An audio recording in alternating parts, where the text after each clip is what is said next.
Good day and welcome to the channel. In this short video, we are going to explain how to set up Ford Sync.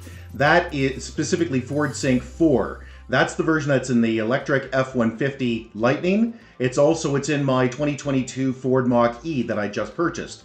And the goal of this video is to set you up end to end as if you know nothing. So we're going to explain how to create an account, but mostly we're going to explain how to set it up in the car. That's what we're going to demonstrate. Now, there are a number of things to know before you get to that, so let's go through them very quickly. There's now a new version of Ford Sync 4 called Ford Sync 4A. And two questions always come up. Firstly, can I upgrade from Ford Sync 4 to Ford Sync 4A? The answer is no, you can't. At least that's according to Ford. Secondly, what's the difference between Ford Sync 4 and Ford Sync 4A? Well, as you can see right here, this is right on their website. Very little difference. There's a couple of setting changes that you can do. So what we're going to show you today applies to all of the vehicles, whether it's Ford Sync 4A or Ford Sync 4. Next thing, before we get actually into the car, you need to create an account with Ford. And that's pretty easy to do. In the United States, you go to Ford.com, click the head in the top right-hand corner and log in. If you're in the United Kingdom, Ford.co.uk, log in and register. But I'm in Canada, so I'm going to go to Ford.ca and click the head in the top right-hand corner and sign in. I already have an account. In your case, you'll be prompted to set one up. And as you can see, there's my awesome Ford Mustang Mach-e. Now, if you don't have your vehicle there, and of course you won't if it's new, click Add a Vehicle and just add the VIN, and you're on your way. You will then see all of your history with Ford, your points, and so on and so forth. Now, the purists among us will say you don't absolutely need to have a Ford account. That's true, you do not. You can ignore this, you can go straight to the vehicle and set it up. You do not absolutely need an account. However, a bunch of things don't work as well without it. For instance, you don't get full Blue Cruise without it. You don't get access to, I don't think Alexa works without it. And you don't get real-time traffic without it. So you're going to want to set up the account. They don't ask for very much information. Now, once you've got your Ford account, things get easy. Now let's go do what you're actually here for, setting up the Ford Sync inside your car. All right, so now we're in the car. So the first thing you want to do with any Sync 4 or 4A car, or truck for that matter, like the Lightning F-150, is to wipe out everything on the system. And the reason is either the previous person that owned the vehicle has things set up that are private, like, the security key, like a PAAK or phone as a key, or the dealership has tried to set things up for you and they've got it wrong. So what you want to do is set this up from scratch. We are going to walk through every setting and we're going to start with wiping it out. So let's wipe it out. So go to Settings, go to General, then press Reset. Then press Factory Reset. Then it says, hey, this is going to wipe out phone as a key. So if somebody else has set up phone as a key, which I have, for instance, it's going to wipe it out. Yeah, that's a good thing. You don't want somebody that used to own your car being able to get into your car. It's not funny. It's also going to set all of the settings back to factory. Continue. Yes. Wipe it out. Now, if you have your phone already set up with Ford Pass, which people think of as Ford Sync, you probably want to uninstall it. So I'm going to uninstall my Ford Pass. I'm going to reinstall it as well. And that's because I have found that simply changing the settings and resetting it doesn't seem to work very well. I uninstall it completely and then reinstall it, and that seems to resolve all kinds of issues when we're doing these resets. So if you've already set up your Ford Pass, get rid of it and start it again. Ford Sync app, which is just Ford Pass, install.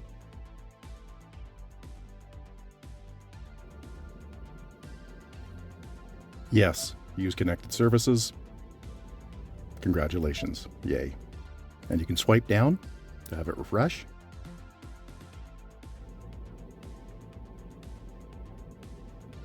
And bingo. Now you can start your car, lock your car, pop the hood, change the settings for your time that you want it to charge. The one thing we're going to do with this, before we handle the rest of the Ford Sync in vehicle, set up phone as key. Continue, allow, Yep, wants to make sure that you're you. So I have to sign in with my finger. Now I have to click continue setup. By the way, it says it's limited. This is a Samsung S22. I don't know what feature this doesn't support, but it sure seems to work with everything I've done. I've also tried a number of other phones, and they come up with the same thing saying it's not fully supported, but they work just fine. So let's click continue, pairing with the vehicle, next. Now, you have to make sure, of course, that your Bluetooth is on, because that's how it's doing it. Yay, pairing successful. Optimize settings. Location services, yes. When using the app. Battery optimization. It likes to have all of the power management turned off on your phone. I want it to be like that. There we go. Now, the last thing we're going to do with the phone is set this up to work for Bluetooth audio. So let's go to Settings and Phone List. Add phone. Search for your vehicle on your device and select it once it is found. Allow sync to search. And this will just pop up, by the way. You don't even have to be on this homepage. It'll just pop up. There it is. Just pops up on the screen. Connect. Allow SMS. Select one of the devices found by sync. Which, of course, we've already done. For your safety, please stay alert to changing road conditions and use Sync's voice-activated features. And yes, I would like to use Ford 911 Assist. So if I get an accident, it's going to help me out of it by trying to dial 911. Let's click Finish. And do I want to support Android Auto on this? This is an Android, but it also supports, of course, Apple CarPlay. The built-in tools are really good with Ford, so I'm going to say disable. You might like Android Auto, and I don't dislike it, but I'd prefer to have it set up manually when I need to use it rather than all the time. Let's go into the phone, and you can see here, this is all set up. Default is happy. So one of the things you'll notice with your phone is if you are trying to stream audio from here to Ford Sync 4, it's not obvious at all how to get the audio to come out. So your phone will be playing and saying it's connected to Ford Sync 4, but you won't hear anything. And so you'd think you'd go into the settings, and you would go into phone list, and you would go into here, and you would see your settings in here. Wrong, it's not there. If you want to stream audio, which we'll do right now, I'll turn on Spotify. You'll notice there's an ad right now, and it's playing, and I don't hear it. Where is that? Well, you press home, and then you press your phone here. That's weird. There it is. All right, so now let's go into settings. We'll go through all of the settings so you understand what the settings mean and what you might want to change. First thing, what are these different specifications? Whisper, Engage, and Unbridled. Whisper, most EV kilometer range, or mile range that might be. Unbridled, most power. Pretty self-explanatory. I like it on Whisper. One pedal driving, you probably know what that means. It's simply take your foot off the gas and the regenerative braking kicks in. It's a great idea. I would leave it on, but if you don't like it, that's fine. Turn it off. Propulsion sound, I think that's not for me. I don't need it, so I'm turning that off. And auto hold. When you take your foot off of the gas pedal, what happens? It slows down, and when it gets to a stop, it stops. That's what I want. I want it to hold there. I don't want to touch the brake. If I never touch the brakes on this vehicle, it'll be too soon. And calm screen is just that. It just dims the screen and makes it simpler. So there we go. Let's go back to settings now. On here, there's also the open the frunk and open the trunk. Next thing, sound.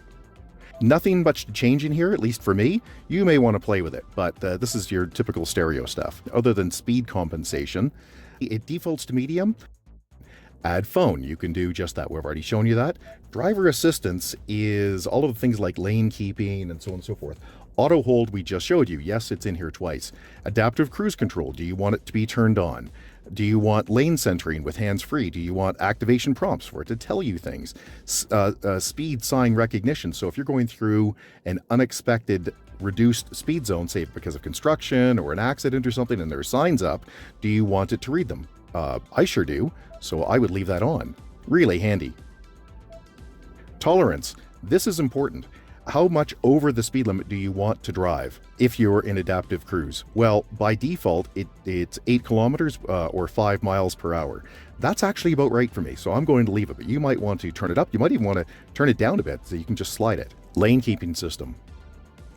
How active do you want it to be?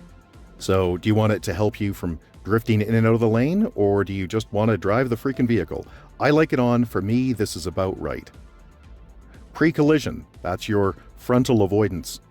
And the settings in here are pretty self-explanatory. You want it to auto brake? I know I sure do. And that's a good point, by the way. This is my 9th EV, which means it's my, probably my 15th or 16th high-end vehicle with a lot of advanced tech and ADAS, driver assistance stuff. I can tell you that my Teslas, they all randomly brake and do all kinds of crazy things. I've driven this for about a month and haven't once had to do an emergency brake where it shouldn't have. In fact, it's only done it once and it was correct. There was something in the road. Rear view camera delay. How soon do you want the rear view camera to come on? I want it on right away. Blind spot information, super handy. So in your mirror, do you want that little yellow dot to show up when there's somebody there? I sure do. Cross traffic, that's your rear. When you're pulling out, if somebody's coming along, do you want it to notify you and perhaps even brake? Yes, I sure do. And driver alert. This is really handy. So if you're falling asleep, it's going to tell you. And it's going to tell you because of the sensors here that you see flashing. So there's 2 of them here and they're watching you. Let's go into vehicle. Vehicle power down. After 30 minutes, it will turn off automatically if you're not in the vehicle. Seems like a good idea. Rear occupant alert. I want that off, and that's because I don't have kids. If you have kids, you might, or even a dog, you might want to leave that on. Easy exit. That is having your seat drop and slide back. I hate that. So I want easy exit off. And yeah, that's a big deal. mach-e is the phone as a key that we just went over. Onboard modem serial number. I don't know why they buried this here, but they did. It's just, it doesn't, you will almost certainly never need it. Alarm system, super handy. Ask on exit. If you have that on, it will pop up a message and say, do you want to turn the sensors on or off? And it drives me crazy. So yeah, I don't want that. I want it off, and it is off by default, so that's good. Remote start setup. Great idea. Yes, I want to be able to remote start it. Climate control. I want it to use the last settings that I had when I was in the vehicle because the weather today is probably the same roughly as it's going to be tomorrow. Seats and steering wheel. Do you want to heat them? What do you want to do?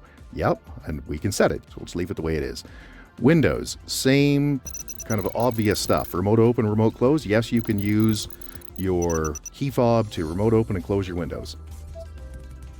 This is really handy if you're, say, a soccer mom and you've got some heat you've got to dissipate from the vehicle before you get back into it. And it's better than using the electrons in your vehicle to use the air conditioner. Okay, wipers. Yes, courtesy wipe. Courtesy wipe is just that. After the wipers have been on and gone back 2 or 3 times, do you want it to do it a few seconds later? Maybe I think it's like 5 seconds later. Wipe off any squidge that's run down. Yes, I do want that on. Rain sensing wipers. Oh, yes, please. I absolutely want my rain sensing wipers on. Reverse wiper. No, I do not want that on automatically. I will turn the reverse, the wiper on the back when I choose to. Power liftgate switch. So that's the button at the back of your vehicle. You put your hand under to press it and have it lift up.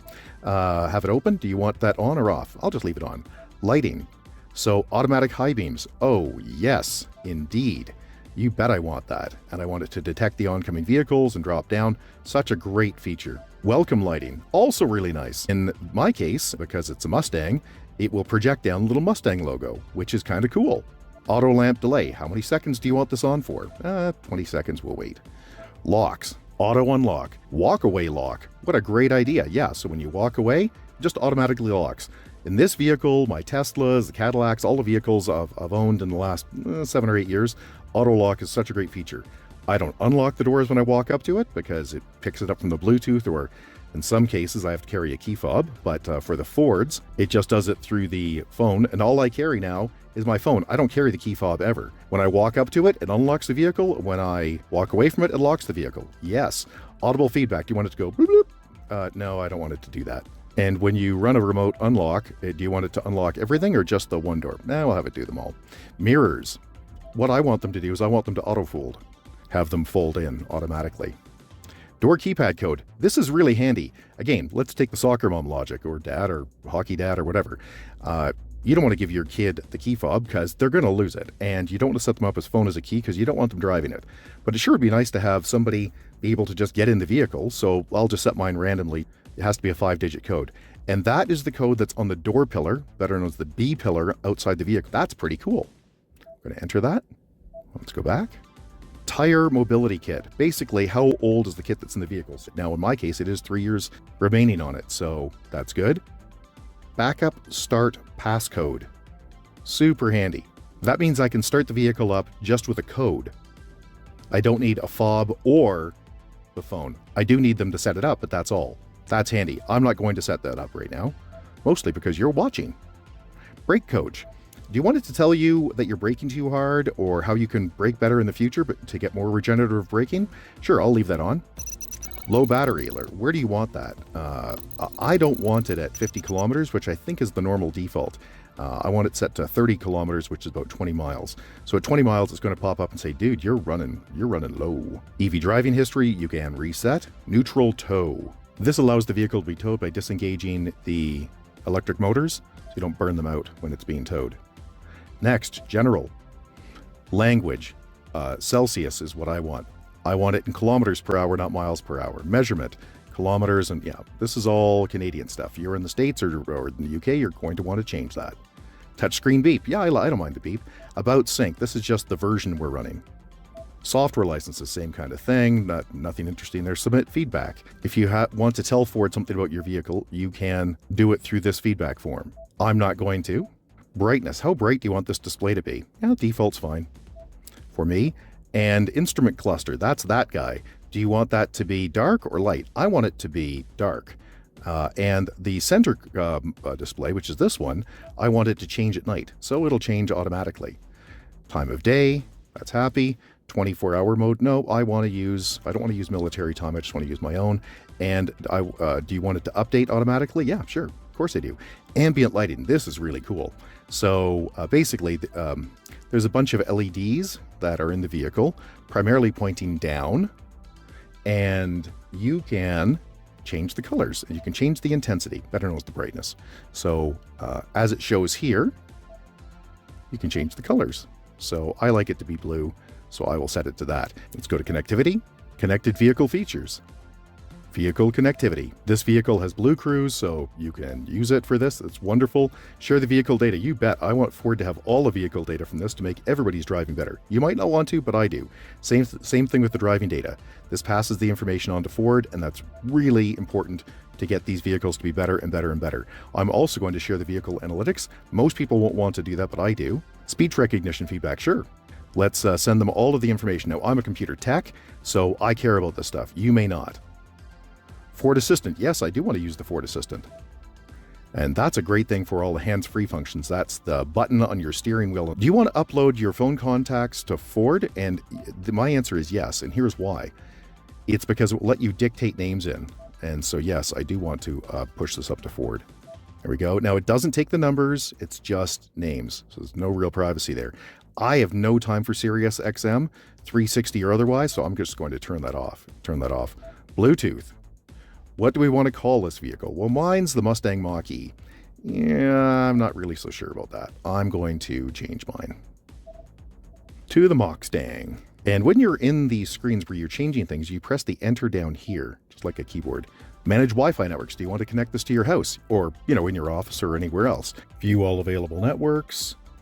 Wait for it to refresh after it's looked for all of the SSIDs. Mine is Commodore. Password. Enter key at the bottom right, and it will connect to your home Wi-Fi. Vehicle as a hotspot. Yes, I want this to be a hotspot. Now, as it says here, that requires cellular connectivity. So if you're in an area without cellular connectivity, well, like you're in the mountains or something, well, it's just you're not going to get it. Okay, help getting started. This is sort of a setup thing. No, we're just going to leave this alone. Data use. This is kind of nice. It tells you what's going on. Now, we haven't set this up yet, so there's no data to report, but it is kind of nice to know what's going on. Now, I'm going to reset the name here. I don't like this name, so you have to go down to Edit, which is a bit weird that they put it down there. I'm going to change the network name, and I'm going to call this. Change the password. Yep. So here we have to choose between 5 gigahertz and 2.4 gigahertz. Now, 5 gigahertz, just leave it there. That's the short answer. The slightly longer answer is that 5 gigahertz is the newer connection, and it interferes with fewer things because most things are 2.4 gigahertz. So that's the better way to go for most people. Just leave it on 5. Manage devices. Let's see what devices are connected. There won't be any because we haven't connected to it. There we go. We can block devices as well, which is great. Wireless app projection. Oh yeah, that's pretty cool. Software updates. This is where you update your vehicle. So by default, it has automatic updates turned on. I really suggest you leave that because it does update the infotainment system and some core electronics quite a lot. So you probably want to leave that on. I'm going to set this to any day at 1 a.m. Forward Assist, that's the voice command that's on the steering wheel. So these are just help. These are just tips. You can say things like mobile apps and launch and blah, blah, blah. Climate, you can change the climate, the temperature in the vehicle. Change the media, skip and so on and so forth. So you get the idea. I'm not going to go through the rest of this. It's pretty straightforward. Do you want a wake word? In other words, you just want to say something like, okay, Google? No, I don't want to. But if you did, you can turn it on and then set the wake word. And here are your options. I don't want to use that. Advanced mode.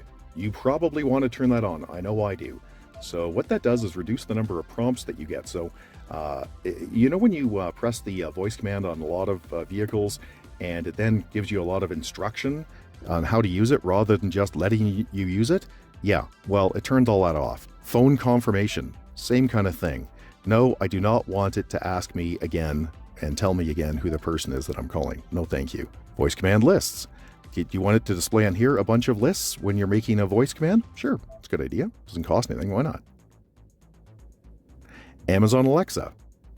To set up Amazon Alexa in a Ford Sync 4 or 4A vehicle, like this 2022 Ford Mustang Mach-E, it's pretty straightforward. You go to Settings, and then down to Amazon Alexa, and then down to Getting Started. Click on that. And basically what it's going to do is tell you, you've got to sign in and prove that you're you. So start your camera. There it is. Click on the link for the QR code. And it takes you out to your Amazon account, gets you to sign in if you're not already signed in. So I've signed in. Sync 4 would like access to. Yes, I've read all this. Certainly I've had my lawyer go over it. Yeah, sure, can use the location for this. It's good that it knows. Registration is now complete. And bingo. Would you like to use the wake word? Yep. Yep. Got it. So now I can say things like, Alexa, what's the temperature in Los Angeles tomorrow? Tomorrow, in Los Angeles, United States, expect a high of 15 degrees. Perfect. Let's look at some of the other settings for Amazon Alexa. So we'll go to Ford Streaming, and it says, oh, the terms and conditions have not been activated. So let's click on that. Sure, I accept it. There we go. And which phone? It's coming from my 22. That's fine. Things to try. And you can see there's lots of things here, right? All of the Amazon stuff works. Valet mode is the last thing we're going to show you here, but we do have a few more things to show you that will be very helpful. So this allows you to set a code for a valet to use your vehicle. So let's set this to 1122. Nice and simple. Done. 1122. Terrible pin, by the way. And now, if somebody gets into this, they need that code. So that is how you set up Ford Sync 4, but there are two more things that are important. The first is how to set up your profile for your seat and your steering wheel and your mirrors. And where you do that is by pressing the head in the top right-hand corner. And, that's a good point. This is all great. You can't do anything. Start the vehicle. It proves that you have a key for the vehicle and therefore can set the stuff up. So let's go create profile. I'm going to call this Ian. Clever name, I know.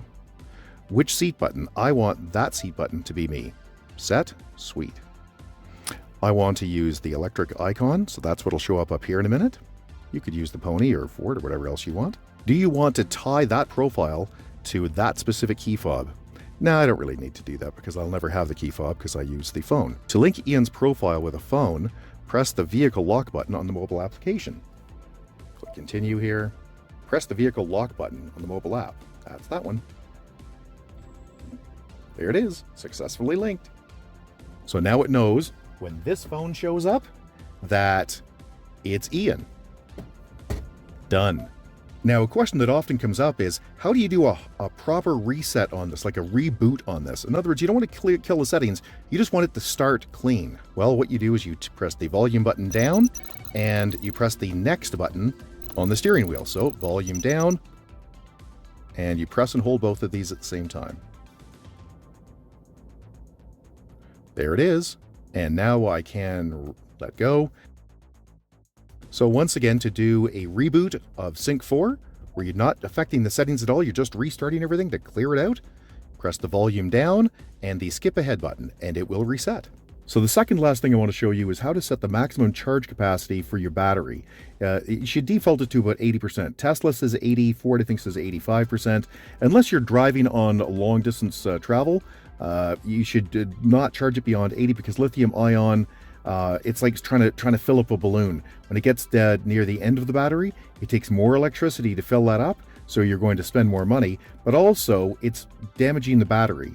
So it's not damaging it as in it's going to blow up today, but over time it will shorten the life of the battery. So how do you do that? Well, you would expect it to be in here somewhere to set that, but it's not. It's under Home. Then click Charging. Now, here's an interesting thing. When you click Charging Locations, if you've just wiped your Ford Sync 4 like we did, it comes up and says, oh, you've never charged at any location before, so we can't set anything up. Okay, fine. So I'm going to click Close. I'm going to plug my car in and charge it for about 5 seconds, and then I'll be back and this will work.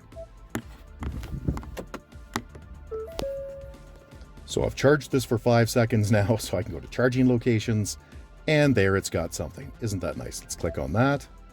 And what's the maximum charge level? Well, I'm going to set that to 80% just by dragging it down. There it is. Next. And I wanted to charge at any time, anywhere. But if you were in a place where it's cheaper to charge at night or overnight or something, you can go through here and set this up. I'm not going to. It's not cheaper for me. Let's click Next. Charging times, locations, there we go. So now this is set to charge at no more than 80% for my home. So hey, if you found this video useful, please give us the big thumbs up. It would really be appreciated. Subscribe's also appreciated. And if you have any questions or concerns, you can get a hold of us at the web address below, or you can leave a question or comment below. And if we don't get back to you, somebody else will, because on YouTube, everybody has an opinion. Thanks and have a great day. Bye-bye.